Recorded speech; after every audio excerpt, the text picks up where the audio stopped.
recording here.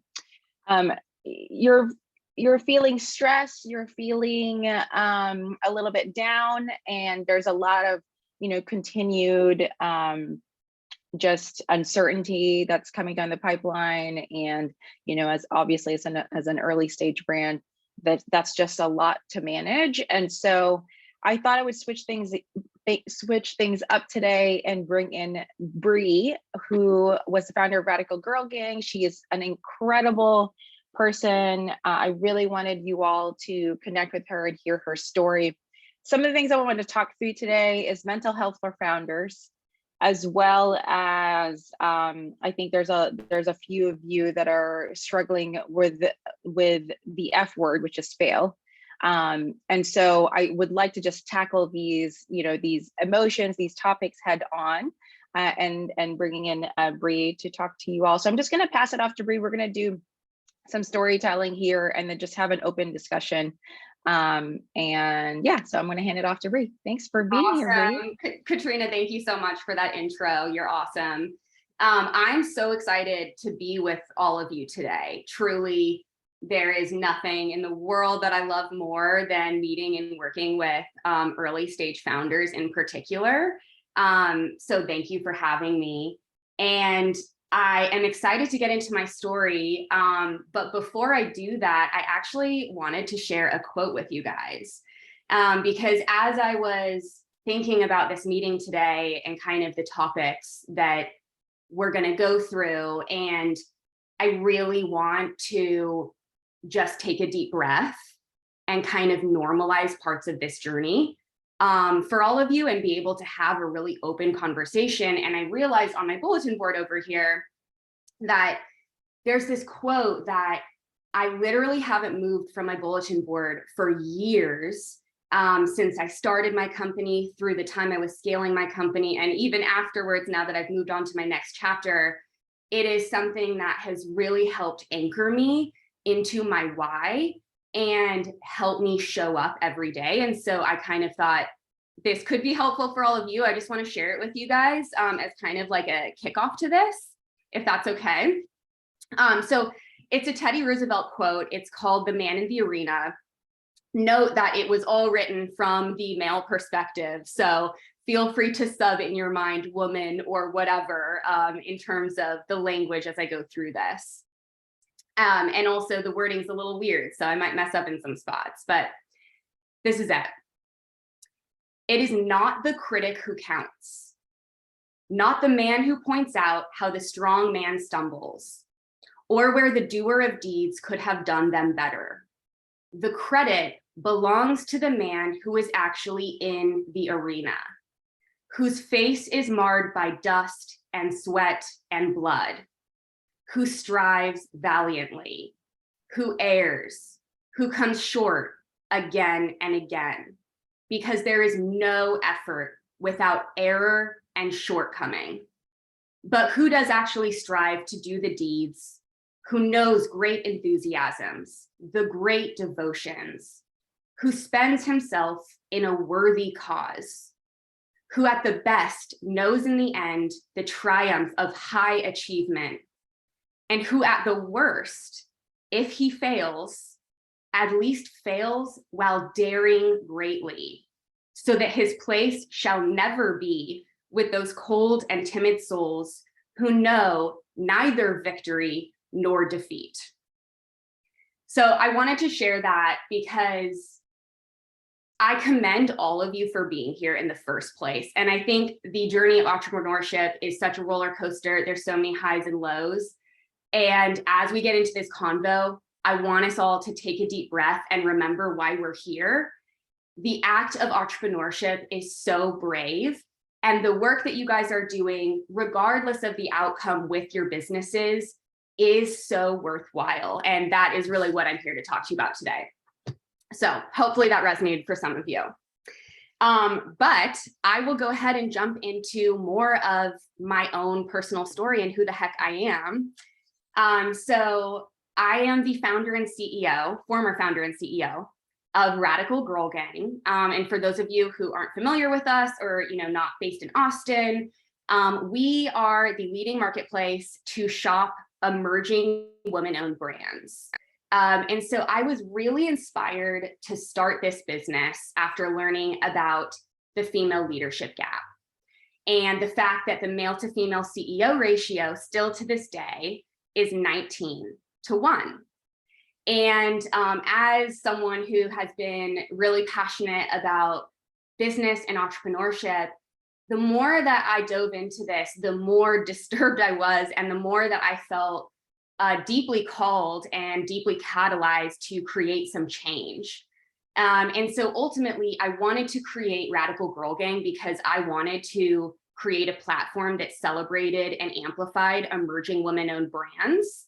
At the same time, I wanted to create in our marketplace a powerful economic engine for women, where essentially every purchase on that marketplace directly fueled the growth of women-owned businesses.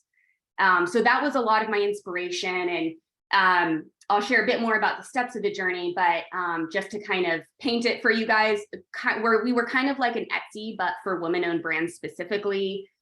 We carried nearly 15,000 products, all highly, highly curated for Gen Z and millennial women across more than 50 categories. So everything from home decor to apparel to skincare to jewelry, literally everything you can imagine. And we ultimately supported more than 100 women-owned brands, which has been a great joy of my life. So I started the business, maybe similar to some of y'all, as a solopreneur. I've been a solo founder throughout the entirety of that business.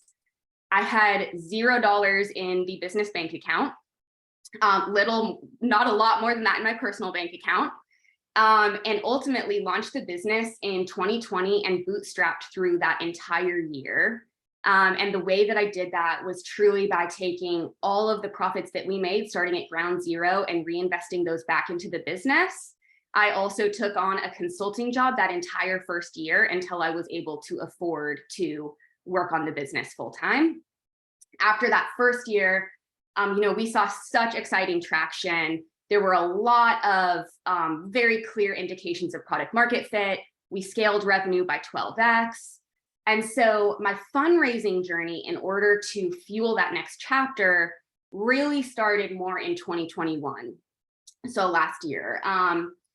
And ultimately, we raised about $150K from angel investors, some from Austin, some from outside of Austin.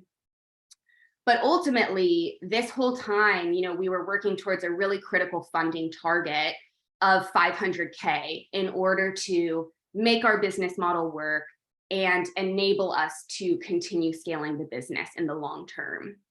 And unfortunately, we were not able to hit that. And ultimately, near the end of last year, I had to make a really difficult call to actually close my business. And I did that for a couple different reasons. One is we ran out of resources and there was not a path forward. And I had tried literally everything I could to do at that point. Another element of that was financial, physical, and mental well-being, and knowing that if I pushed beyond that point with my business, that I would be compromising myself to an extent that I wouldn't be able to come back from. And I had already made, as I'm sure all of you are so familiar with, how much sacrifice is involved in this journey. And so that was the right call for me at the time. And, the reason that I'm sharing all of this and kind of using this as the kickoff here is because, when I first started my journey of entrepreneurship, and honestly, even before entrepreneurship, I think this is such a normal part of just being a human, regardless of what you're doing, but it's certainly a huge part of our journey as founders. But failure used to be like the absolute worst possible scenario. And I was deathly terrified of it, and we spend all of our time as founders building our businesses, of course, trying to avoid that at all costs. And, looking back now at what I know is my first startup and certainly not my last, it's so clear to me that the only failure for me would have been not trying to do this in the first place. Sometimes we experience conventional success And sometimes we don't. And I really want to note that we can't control all of the factors that we're up against. At the time that I was raising and doing this, women founded businesses were receiving 2.3% of venture capital funding. And that was a very real obstacle that I went up against, especially raising in, the kind of Southern ecosystem as well. So we can't control all of that.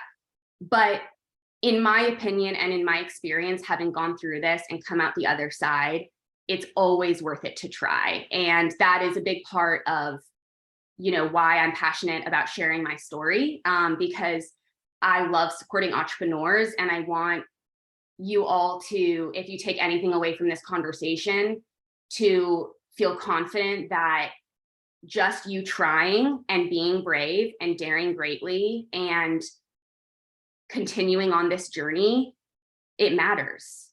And you're all making a dent in the universe by doing that. So I will pause there. I know I shared quite a bit about myself, and obviously I'm an open book here. So I definitely want to answer any questions you guys have, anything I can help. Like Katrina said, on the mental health, kind of emotional side of this very, very challenging journey. And then also, of course, any more practical, tangible business advice I can offer as well. I am totally here to support you guys. Thanks, Bre. I would love to dig into a question that I ask founders often is, who did you have to become to be the founder that you needed to be for your business? Yeah, that's such a great question. And I think it's like almost like you become the version of yourself that has always been there. But sometimes it takes entrepreneurship to pull the depth of you out and to kind of challenge you to step into that version of yourself that is there. I think that I had to become a lot more comfortable with risk, for sure.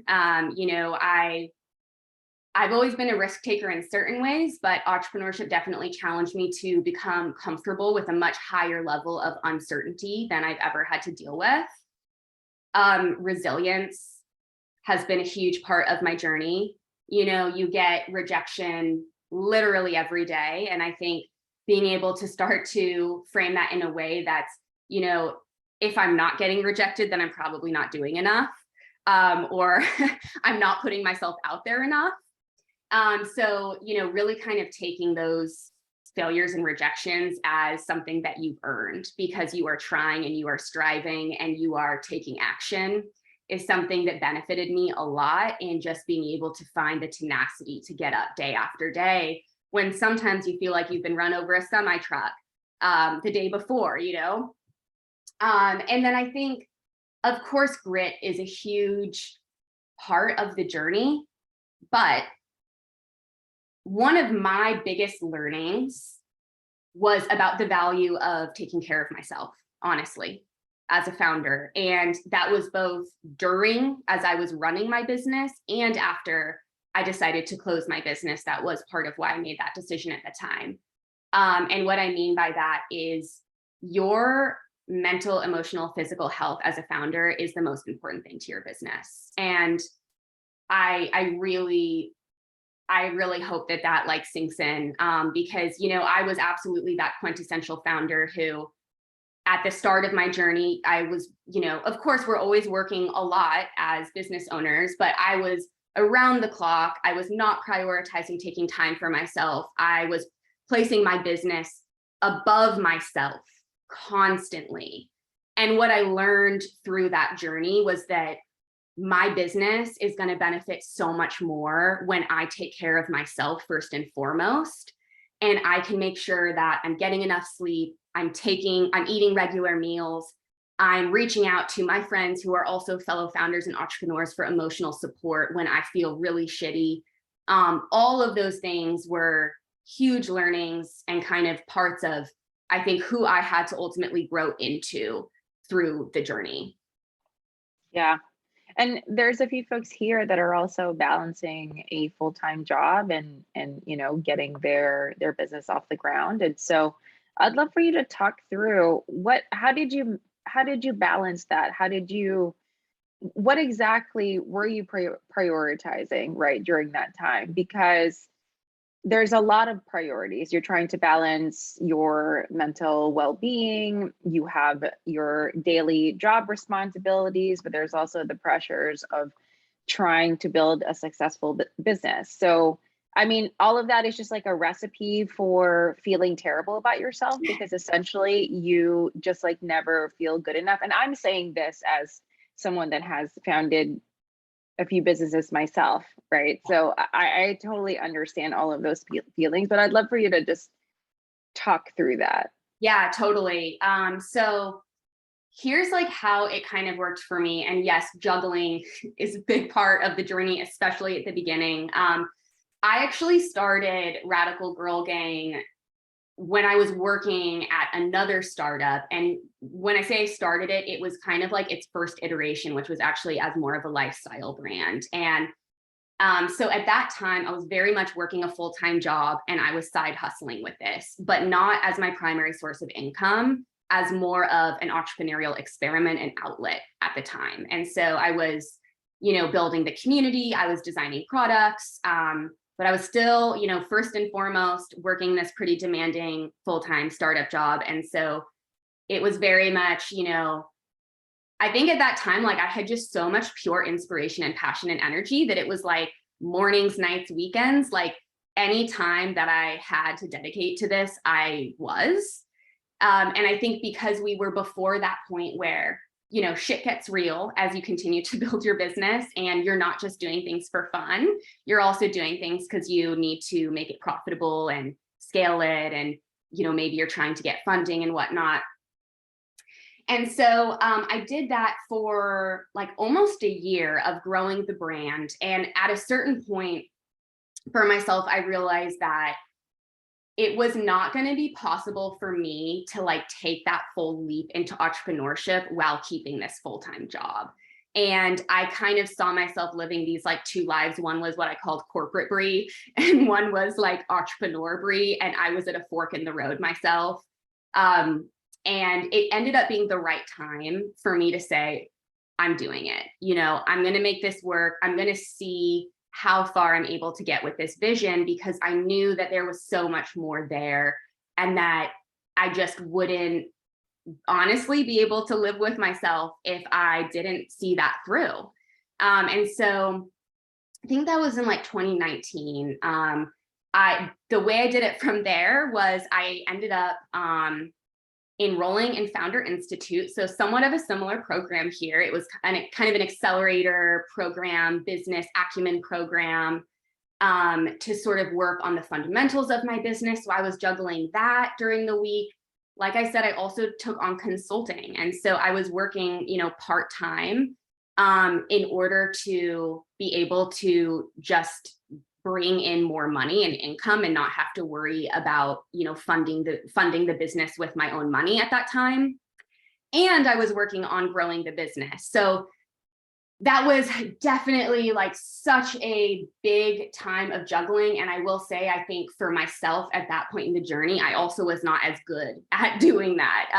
I think I've developed some better skills years after going through this to create those boundaries and make sure that I'm being properly taken care of and I'm kind of getting what I need. But I do think there is a lot of juggling involved, especially in those early stages. And I think that avoiding burnout, sometimes we're not going to avoid it. And sometimes we will get burnt out and have to deal with that after the fact. But things we can do to kind of avoid it is trying to be really intentional with your schedule, thinking about what do you need as those kind of fundamental ways to take care of yourself. Literally, like blocking out an hour for lunch is something that you can do. This is something that I still do in my life now, just to be able to get some peace of mind, going on a walk during the day, making sure you see your friends, having that in-person, that community aspect. I think those are all things that can make the burden a little bit more bearable.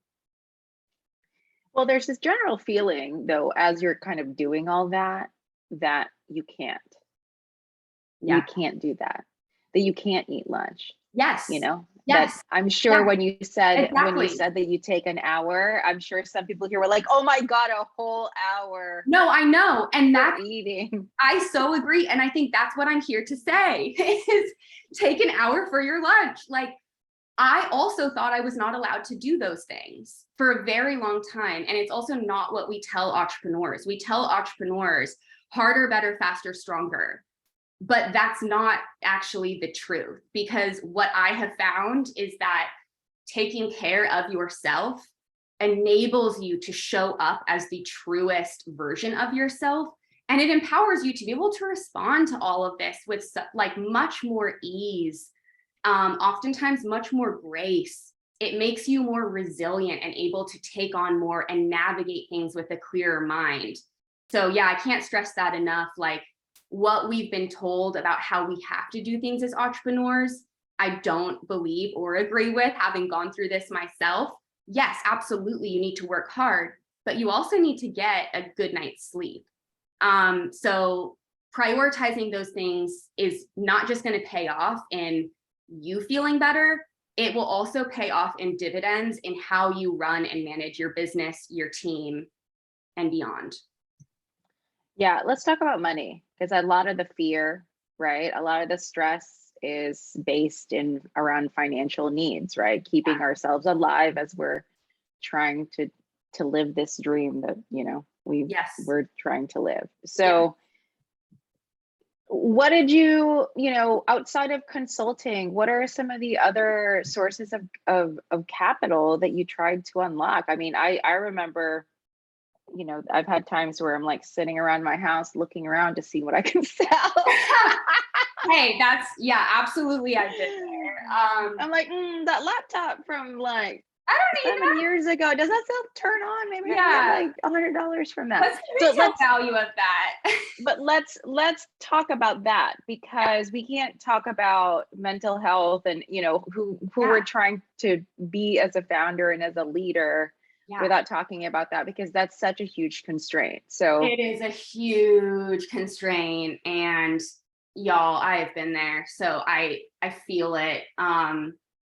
Yeah, so here's how it worked for me. Like, I was able to save up a good chunk of money through working like a more traditional career before, but I was like 26, 27 when I started RGG. So that's talking, you know, a couple years in the workforce of saving before I went off to pursue entrepreneurship. And so thankfully I had done some sort of a bit limited pre-planning there and had a little bit of a personal padding. That was not money that was intended to be used for the business.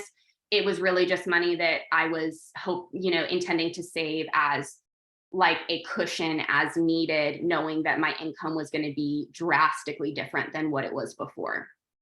That being said, like, I am not a trust fund kid. I am not from a super wealthy family. I was not born into like, you know, all of the connections and the networks. Like, I really was operating my business from like someone who wanted to do this, but was kind of on the outside and trying to find the resources. And so, like I said, the first thing was really starting very small at first. Before I launched the full-on marketplace, which was much more capital intensive, I had first been working on scaling the lifestyle brand component, which fortunately we did have some good wholesale partners. And so in terms of like how the business model grew at the very beginning, it was fortunate that we were able to establish some of those partnerships and we weren't needing an infusion of capital from the outset that first year. I also supplemented things by, like I said, working part-time. So that money like literally just covered my rent, you know, and I had that taken care of. So that definitely stretched my timeline a lot further. And then beyond that, it was really, you know, the next most meaningful ways that we were able to keep scaling and growing was by bringing on angel investors. And that was at the point, it was like, I think our first angel investor came on the year that we launched, but about 3/4 of the way through the year. So our first angel investor put in about 25K. And then, once you get some momentum, it does really open the door and it does make it easier to do it from there. It's still incredibly difficult, but it does make it a little easier. And so, I was fortunate to, I've also put in a lot of work to find investors that I felt like were value aligned with us, who really connected with what we were doing. And so the other, the most meaningful way that I was able to fund the business myself was through first raising that 150K. That being said, it obviously didn't get us all the way there, because my intent was to raise 500K. And ultimately, I did put together a crowdfunding campaign for that, but it was just really far off target. And so we ultimately didn't move forward with that campaign. So that is where we got our money from. I will say, I think if I wouldn't say if I could go back, I would say in working towards my next business, something that I have learned is, at least for me personally, I don't want to be so capital intensive. And when I say that, I just mean building a business model that will require VC funding. I really am a big believer in building extremely agile and adaptable, profitable business models that you can grow yourself and attract investors to as you do that. And I do think that can be a really great approach, especially for underrepresented founders. Yeah, thanks for that. But let's talk about like falling flat on our face. Yes. I know yesterday when we were prepping for this call, I had shared with you that, I was so attached to an outcome. I was working on this project, this business, this startup, and I was so attached to the outcome that I really refused to see certain signals. I stuck my head in the sand, and even as things were falling apart, if things were just extremely tough, I was not tackling certain things head on because I wanted that outcome so bad. And it was really what I realized afterwards, it was because I was avoiding the failure. Yeah. And that's why I wanted it. Yep. I didn't want it like that at first, but that's what it became. I wanted that outcome so badly because it meant that I didn't fail at it. Yep. But then, I had no choice but to face the fact that I was in the middle of my failure when there are, legal paperwork being served to me. And like, now I'm like in a lawyer's office and just a bunch of crazy things that happened. And so how winding down your business is just fucking awful. It's awful. It's gut wrenching, so I don't want to skirt around that. Yeah. And so I just want to tackle that head on. So talk to us about that. What was that process? What did it mean to you to have to wind it down? What was that, I guess, what was the point of no return? Yeah. I mean, so much of what you said resonated with me. And I think there's a wisdom in reading the writing on the wall. And that is, I think, like what you were describing, Katrina, I can so relate to. And I think, we oftentimes do see founders continue on and keep going even when things are not working, or there's not product market fit, or you do not have the resources you need according to your business model and the economics of it, or you are not able to take care of yourself adequately. Like, we oftentimes see that. And it was the hardest thing that I have ever gone through to read the writing on the wall. Like, I was trying so hard and I knew how tenacious I was. And I was like, how is this possible? Like, how is this possible? Like, we built this business. We have this traction. Look at it. It's amazing. I still believe in it. And it just doesn't seem possible. And yet I was seeing this last campaign that was so critical to us being able to continue scaling. And I was seeing it completely flop. It was my worst nightmare. And honestly took like weeks for me to like process the fact that that was happening, because it was literally my worst nightmare. And I remember it was one day I was in my office in this room, and I had like a come to Jesus moment, for, for lack of a better term, where I think I had a moment of like being able to see that writing on the wall. And like I said, ultimately for us, what it came down to is like, marketplaces are incredibly difficult business models, and they generally are going to require capital in order to scale it. And numbers are very real. I always like go back to the data and the numbers and the economics of my business and what was and wasn't going to be possible, both in terms of growing and also in terms of delivering a return on investment to our investors. Because one thing I could have done is I could have gone back to everyone and been like, please, like put in more money. Like we need a buffer for runway. But what I was seeing overall in like my efforts to raise for that entire year was that it was taking too long. And, startups, time is a big element in startups. Sometimes that's everything. And it was taking too long. We weren't going to be able to drive the profit we needed to with the current business model and where we were. And I could barely support myself. I could barely support my team. And so it was a very real moment of like processing through that and being like, holy shit, like failure is actually an option here. And it looks like it's happening, and I will say, well, yeah, I mean, it's it's happening. And it's like, look, you don't have an option, and you're like you're trying to negotiate. Yes, I was trying to negotiate it because I'm like, come on, Bre, like where there's a will, there's a way. I'm like, who can I hit up about this? I'm like, I've literally reached out to every single person in my network. Like I knew at that point too, I had an inner confidence and knowledge that I know that I did everything I could for my business without like killing myself in the process, which we never want to do, like I knew that I had gone as far as I possibly could with the resources and the tools and the network that I had. And so I think it was the first time that I was like, yes, failure is an option. And it's also really starting to look like the only option. And it was also about like my values as a leader and how I want to be known for leading businesses as well. Like I did not see, it really wasn't a case of like, if we get even like 25K more, that's going to solve things. It was really like, we needed to hit our funding target and it needed to be substantial, and that didn't happen.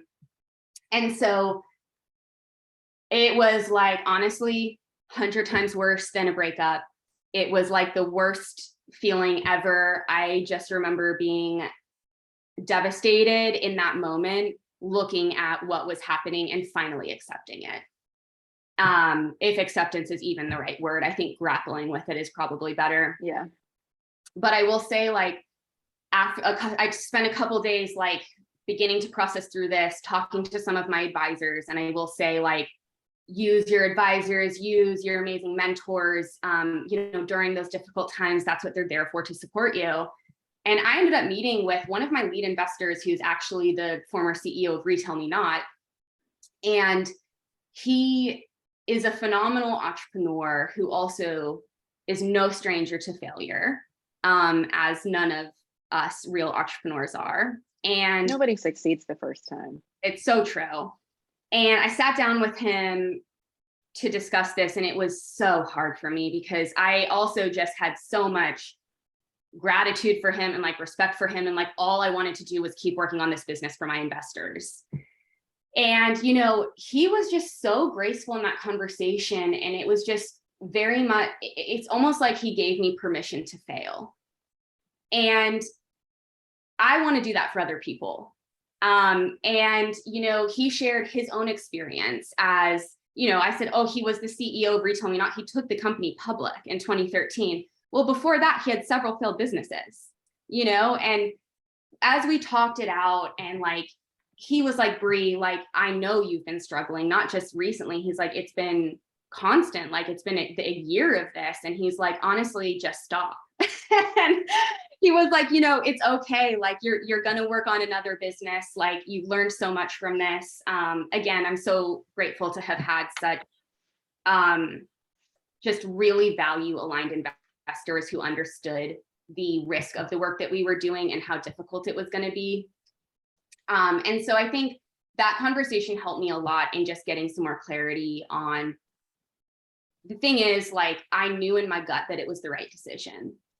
And when you know in your gut that it is the right thing to do, it makes things a lot easier and it simplifies things. And so from there, you know, it was a process of course, still processing through everything. It was still continued to be devastating for a while. I first let our investors know. Those were the hardest conversations that I've ever had in my life. And I spent about 2 days, and all I would do during the day was I would prepare for these conversations, and I would go through one, and I would get off the call and I would cry and I would get through all my emotions, try to process it, and then I would get on the next call. And, you know, I have to say, like, every single one of my investors wholeheartedly supported my decision. And they all were extremely grateful that I had the wisdom to read the writing on the wall, because I walked them through. I didn't just say, hey, we're closing. I said, hey, you know that this, and this have been going on. You know that this, and this have been what we've been working towards, but this is how it's panned out. And these are the decisions I need to make. And so it was a very difficult process, but it was also cathartic. Because I also was able to see that all of the people who supported me were not going to leave because I decided to close this business. In fact, they all still support me. And my life has continued. And so, yeah, essentially, I wound down operations in January. I'm still, in a sense, winding down operations. That process can take a while, but we officially closed at the end of January this year. Yeah, I'll pause there. So, you know, I think who you are when you are handling failure, challenges really matters, right? Because essentially what you did was build trust with the people that have been supporting you the whole time. And it's funny because when we're going through those feelings and, you know, we're afraid to pick up the phone because we have to tell somebody that has given us money that, fuck, I lost all of your money. Like, my bad.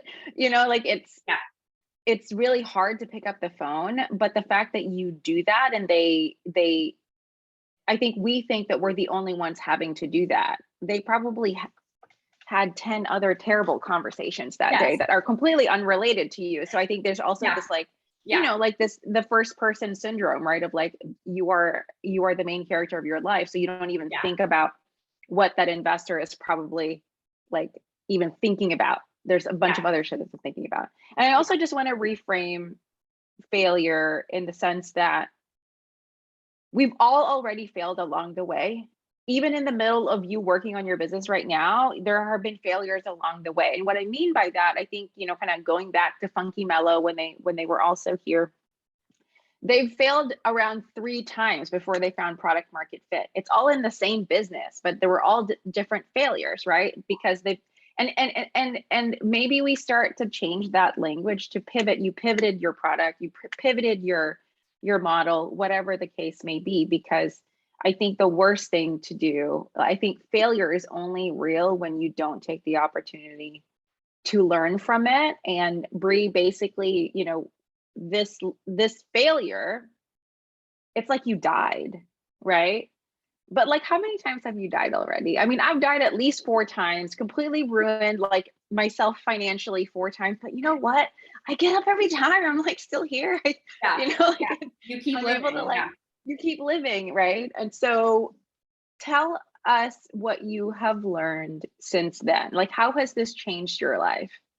Oh my God. I mean, going back to like what I said earlier, I mean, what a worthwhile journey. I wouldn't change it for the world. I really feel that pursuing entrepreneurship enabled me, especially as a young woman, to step into my power. and to develop myself in ways that, like, to develop myself in the ways that I always knew I was capable of. And this is always who I wanted to be. But I, before entrepreneurship, before running my company, before taking those risks and gambles and going on the journey, it was always a little bit of like a secret dream. It was like, oh, like how amazing would that be? If I was really brave enough to do that, if I was really able to like raise money and bring on investors and build this thing and create this movement. And so I think like coming out of it, it's just such a sense of like so much gratitude and closure in a way where I look back and I'm like, not only has my experience helped me get into my current, my current position in my career, and it will help me get into my next. So it's been a huge catalyst for me professionally after my business. But it's also just enriched my life and made me such a deep person who has gone through so much and learned so much. And like that, I wouldn't change for the world, that depth of experience that entrepreneurship gives us. And I'll also say, yeah, I mean, I think the word failure is like what we use because society uses it, but it's so silly because it's like, really, I'm like, I don't see anything, there's failures, but then there's also like looking back at this, of course, I don't see it as a failure in so many ways. And I think pivoting is a great way to frame it. When I mentioned when I started Radical Girl Gang, it wasn't a marketplace, which is essentially the part of the business that I decided to end. It started as a lifestyle brand creating products. So that was the first business. The second business was the marketplace, which was, creating the platform for all of these women-owned brands and their products. I've decided to close that. But my next iteration of this will probably be a podcast. And that's something that I am toying with now. Because for me, it's like, as entrepreneurs, like we're called to create things and there's different ways that we can harness those passions. And so my most recent way was through the marketplace. I learned a lot through that. I still have a calling to create things and to create community for women and to amplify women as well. And so it's like there's so many iterations that we go through in our lives. I may have closed the door on that version of my business, but who knows? Maybe there is a future different version. Maybe there's a new business that I start in a couple years, and like the possibilities are endless. Yeah, thank you for that. Yeah. Well, I mean, this time has just flown by. No. We have 13 minutes left, so I'm going to open it up to the fellows here.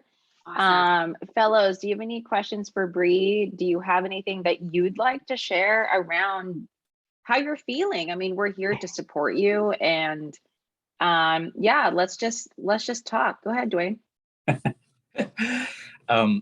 Bre, thank you so much. That was really awesome to hear your perspective on some of those experiences and what it means. For me personally, I think I'm going through this process or journey right now where I'm really contemplating if I'm going to grow or sustain at this level with trying to build out what I want to build out. I'm exploring the possibilities of bringing on one or two other quote unquote co-founders at this stage. And I don't know if that means just a general partnership relationship and co-develop a couple of the products that I'm sort of pivoting to. And I know you kind of touched on this concept of, maybe it's just not necessarily a full-blown failure, but it's pivoting to another pathway with a new product possibly. And I'm going through that journey right now. And so I'm trying to figure out like what it was that you went through personally to get to a place where you decided, you know what, I'm going to continue to pursue this as a solopreneur, or I'm going to just stay on this track by myself and I'm not going to bring other people on. Or at what point or what stage is it appropriate to even consider inviting others to be a part of your mission or your journey, your story? Yeah. And how does that work? Because I'm just sort of semi-conflicted about that, because I think part of it is like I tend to not want to relinquish ties to all these cool, clever, creative concepts and ideas that I want to sort of build and make happen. But I also know that I can't do this alone. And I know that I only have a certain amount of sort of capacity or skill sets. And I really, really could benefit from other super talented people out there. And I think that's why I kind of went down this path of inviting or engaging in conversations with a couple of people from this cohort. Yeah. And it's been awesome because that's sort of blossoming into some incredible potential. So I'm going to see what that might yield. And that's why I was curious what your experience was, or what you went through. That's awesome. And that's a great question to bring up. So I am such a fan of bringing on co-founders. Mhm. And I think that collaborating with others, building with other people can be such a huge advantage as well. And, for me, when I had mentioned, I did start it as a solopreneur, I didn't ever have a co-founder. That really wasn't an intentional choice at the time. I always really wanted someone to be a co-founder with me, or at least to have like a COO, which we did try to find at a certain point, but it didn't end up panning out. And so it really wasn't for lack of me wanting that. It's just kind of how it happened. And ultimately I was like, okay, well, I'm going to build this. If I'm the only person here, I'm still going to build it. So I will say, for me, like looking towards the future, I would definitely want to have a co-founder in what I'm doing next. And that, I think this is very much can depend on the person. But for me, I get so much energy from inviting people in. And it sounds like, Dwayne, you're already like benefiting from that and feeling that too. And I also think it can be such a catalyst to finding product market fit and finding those right ideas to pursue. Because so often it's not that I'm going to have all of the right ideas for how to grow my business, whether I'm working with co-founders, whether I'm working with my teammates, my investors, my advisors, or other entrepreneurs. Good business is so much about collaboration and bringing brilliant minds together to ideate and to figure out the best path forward. So I think based on what you shared about like the stage that you're at and kind of where you're trying to figure out if you want to pivot or not, I think it sounds like a really great approach to consider. Meeting with some co-founders and seeing if you click, if they have the right ideas, and taking it from there. But I do just see a lot of potential benefit there. It's something that I would have loved on my journey. And as you mentioned, it is also great to be less alone in the journey too. It can be such a kind of saving grace to be walking that path alongside other people, whether they're co-founders or whether they might be other people in your network. Right.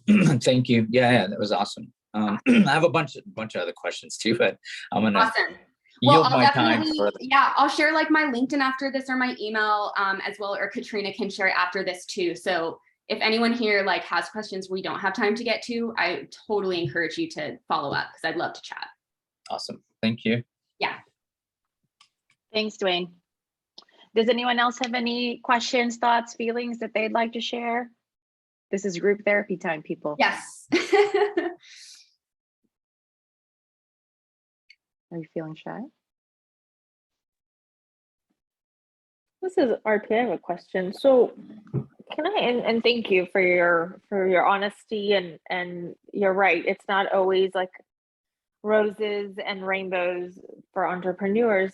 My question is, what was it that made you feel like, okay, this is it? Like I've done everything I can, because I oftentimes have that. And then I wake up the next day and I'm like the Hulk, and I'm like, no, I'm taking all that back. Because I've had days where I've written like all my vendors and I'm like, that's it, I'm done with you. Yes. And then like hours later, I'm like, okay, I'm back to normal now. Let's talk. Absolutely. And those times are so normal. That's just the bottom of the roller coaster. And you just got to get through it to go back up to the high points. And like, I think sometimes we think that like if you're such a passionate entrepreneur, you'll never want to quit. But like the reality is that sometimes this job sucks and you want to cancel everything with your vendors and tell everyone you're out.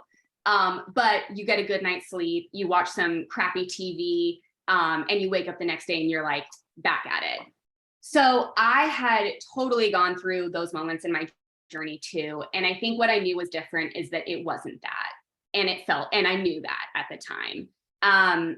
Like I said, you know, what made it not that was that I really felt as though I had exhausted every possible route in terms of how I could create a pathway to keep scaling the business and get the literal resources and cash into the business that we needed at that time.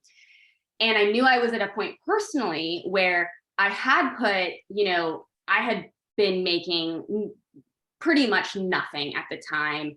I was really beginning to feel the financial strain myself, like serious financial strain, struggling to pay for things like healthcare, like things that I need as a human to feel like my basic needs are taken care of. And I also mentioned my team as well. So that's a huge part of it for me too, where I was like, you know, everyone on my team had taken on sacrifices to work on this and was, you know, they could earn more money elsewhere and they could get better benefits elsewhere. But we had a very clear path to changing those circumstances in the future. And once I knew that we didn't have that path, I also had to reflect on what I was willing to not only put myself through, but also put my team through. And the last thing was really it just going down to like the numbers and the business model and the time that it was taking to get the funding that we needed. You know, we would have needed to like completely scrap the business model, to be honest. And we didn't have time to be able to do that. Like we were going to be out of resources. So it was a combination of all of those factors. And I think what felt different than those low points was like, it was much more sustained. And I could tell that it wasn't just a low point.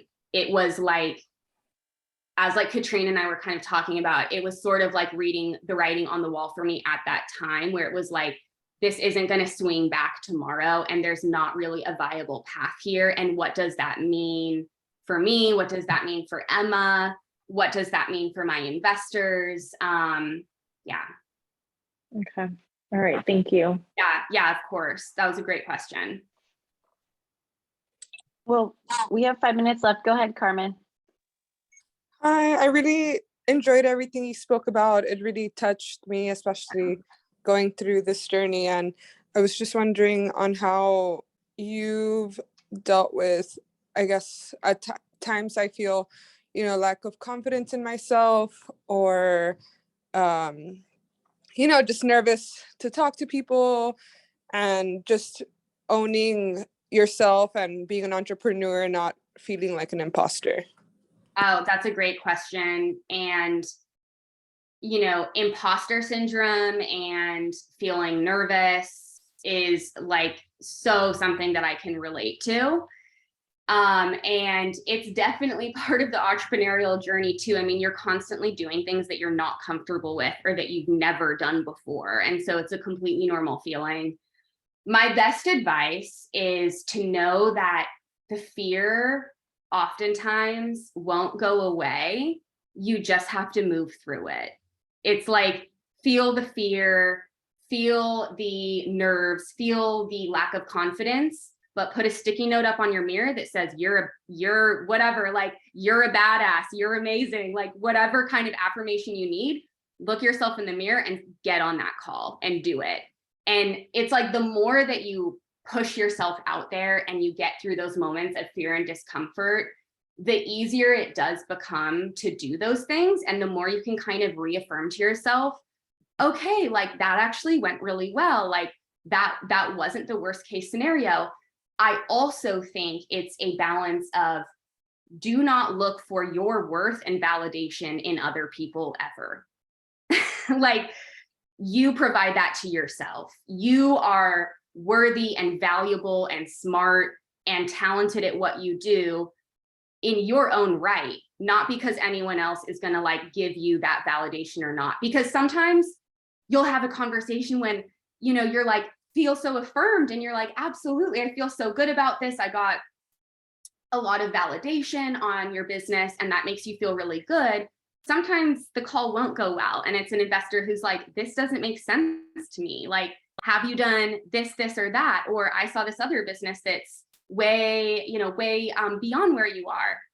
So I think all in all, like, feel the fear, do it anyway. And also know that you're the owner of your self-worth and your value, and no one else can ever touch that. And for me, I found a lot of solace in just continuing to remind myself of that. Thank you. Yeah. I think that, you know, when we're going through this journey, we really kind of take on that identity. And so I think part of the fear is that, does this identity fit?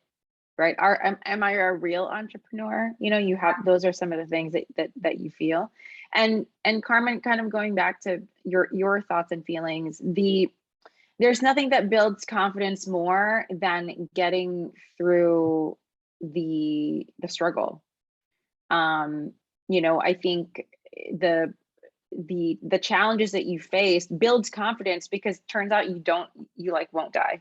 Yeah, you can do it. And just like knowing that you won't die, you might ruin your life, but guess what? As somebody, again, that has ruined their life like 4 fucking times, like, you don't, you know, you come back from it faster than you think. You really do. And so I think, you know, I know we're out of time, but I've just had so many one-on-one conversations with you all, and I just thought that this was a good time to tackle this subject. You know, this is just, and you know, I don't remember who said it. I think it was I think Panchita in the chat said that this is just a part of the journey that people don't talk about. Everything in the news is like everyone's a rocket ship, and you feel like you're getting left behind. And you know, there's just a million other people that are going through the same things that you are. And so this is just the part that we don't talk about. Entrepreneurs are out there in the news not talking about how they worked 2 or 3 jobs while they were launching their companies. You know, the media leaves all that out because they don't ask that stuff. Yep. Right? So true. They want this like clean story, this like perfect story. And so everything that, I guess, you know, I just want to end with, everything that you're feeling and going through is normal. Yes. Don't put yourself in a position though that you're so stressed and so strapped and so strained that you're throwing up nonstop, because I've done that. Don't do that. Taking care of yourself is really important. And I think this is your permission to, you know, to do that. Take a little bit more time, even if it's a 10-minute stand outside with your cup of coffee. Maybe you don't walk, you know, maybe you just like baby step it, right? If you can't do an hour of lunch to like just kind of reset your day, take 15 minutes to like, I don't know, eat a yogurt, right? Baby steps. But thank you so much, Bre. I think these are just important, candid conversations that we need to have. And just oftentimes, you know, programs like these just don't do this part. And the mental health, personal development journey is just as important, because who you are, who you become, how you handle these struggles, you know, how you pivot and adapt, that is how you succeed. Yep. Full stop. Yep. I totally agree. Thank you so much for having me. It has been such a pleasure to share my story and to talk with all of the founders here. Yeah. So thanks everyone. And Bre, I'll send everyone your awesome. Contact info. Yeah. Feel free to send email, LinkedIn, whatever. Okay. Sounds good. Thanks everyone. Have a great day. Thanks y'all. Bye.